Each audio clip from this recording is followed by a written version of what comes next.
today's major business news developments. My colleague Arun Sharma joins us now with Finance World. Arun, will pensioners soon know the status of their pensions online? That's true, Munmun. Well, good news is waiting for the pensioners, as Finance Minister Arun Jaitley will be launching the web portal for the pensioners, whereby they can track all the status with respect to their pensions on that web portal. Well, we'll get you all the details, but first, the top lines. India's top women bankers, SBI Chief Arundhati Bhattacharya, ICICI head Chanda Kochhar and Axis Bank CEO Shikha Sharma are among the Fortune 50 most powerful women based outside USA. SBI Chief is on second spot, while ICICI head Chanda Kochhar is on fifth spot.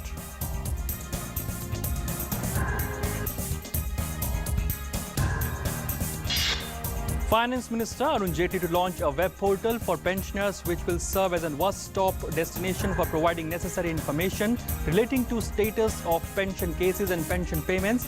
This service will also be helping in speedy redressal of pensioners' grievances.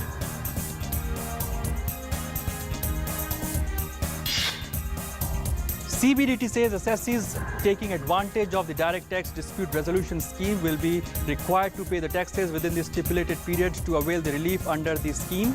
The scheme provides an opportunity to taxpayers who are under the litigation to come forward and settle the dispute.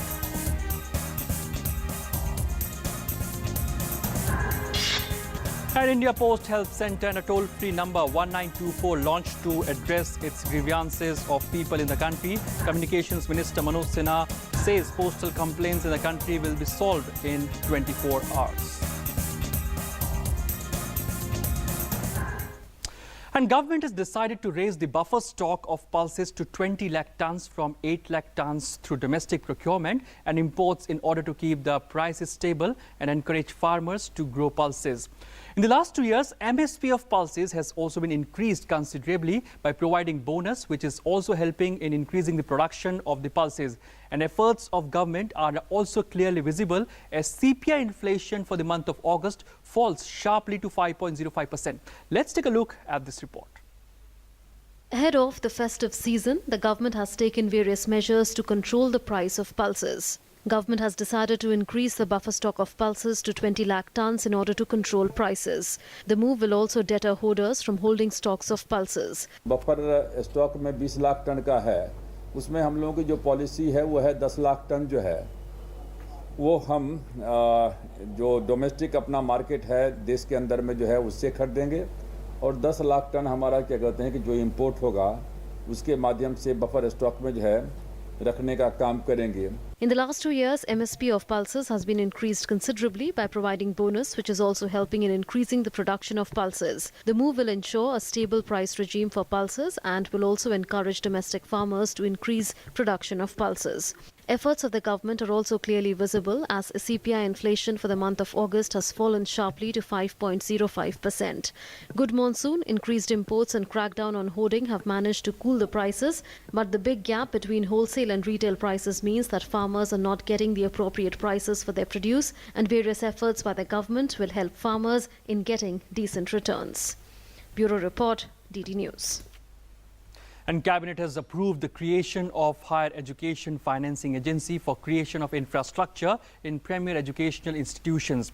It will also help in giving a major push for high-quality infrastructure in educational institutions. Higher Education Financing Agency would be jointly promoted by an identified promoter and Human Resources Development Ministry with authorized capital of 2,000 crore rupees. It is also expected that Higher Education Financing Agency will play an important role in making education institutions world-class. To give a major push for creation of high-quality infrastructure in premier educational institutions, the Cabinet has approved the establishment of a Higher Education Financing Agency. It would be jointly promoted by the identified promoter and the Ministry of Human Resource Development with an authorized capital of 2,000 crore rupees. The government's equity would be 1,000 crore rupees. HIFA would finance the civil and lab infrastructure projects through a 10-year loan. All the centrally funded higher educational institutions would be eligible for joining as members of the HIFA. This initiative will also help in funding projects for infrastructure and development of world-class labs in IITs, IIMs, NITs and such other institutions. Formation of Higher Education Financing Agency will give a boost to the educational institutions in our country and will also play an important role in making educational institutions of world class. Bureau Report, DD News.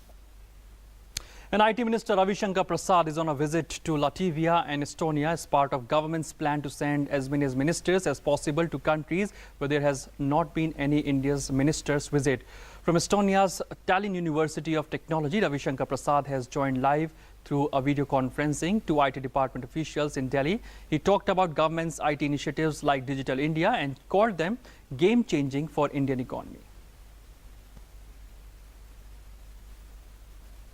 What you have done in the field of ICT, and I'm seeing here the remarkable progress your country has made. I am sitting here in Estonia talking to my colleagues sitting far away in Delhi, and that is, we are bridging the digital divide in the classical sense. Well, so that's it in Finance World today. For other news, back to you, Monmon.